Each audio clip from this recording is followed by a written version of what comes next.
Hello' বন্ধুসকল, ভাত খালেনে? মই খাবলৈ চোৱা ভাত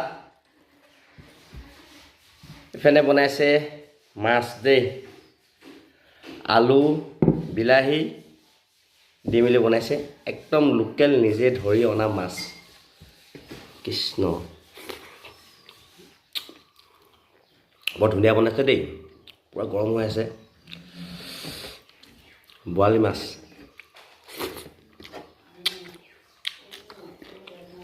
ধুনীয়া সোৱাদ হৈছে মাছটো। দেখি পিছত দেখিছে বৰালি মাছৰ পিছ যে একদম নিজে ধৰি অনা কালাৰ দেখিছেনে? একদম মজা হৈছে কালাৰ, বহুত গৰম হৈ আছে, গৰমে গৰমে আৰু লৈ লৈছোঁ আৰু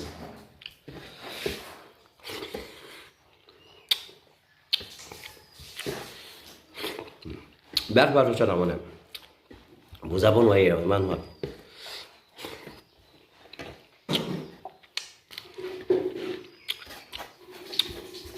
নিজে ধৰি অনা মাছটো সোৱাদে বেলেগ নহয় জানো? তাকে আজিলৈ ইমানেই আৰু, নিমখ আছে, ধান জলকীয়া আছে, মাছ মানে এখন শাকে দি আছোঁ আৰু বৰালি মাছ, আলু আৰু কি দিছে, বিলাহী ধনিয়া দি ধুনীয়াকৈ বনাই দিছে আৰু ভাত। তাকে বাই বাই।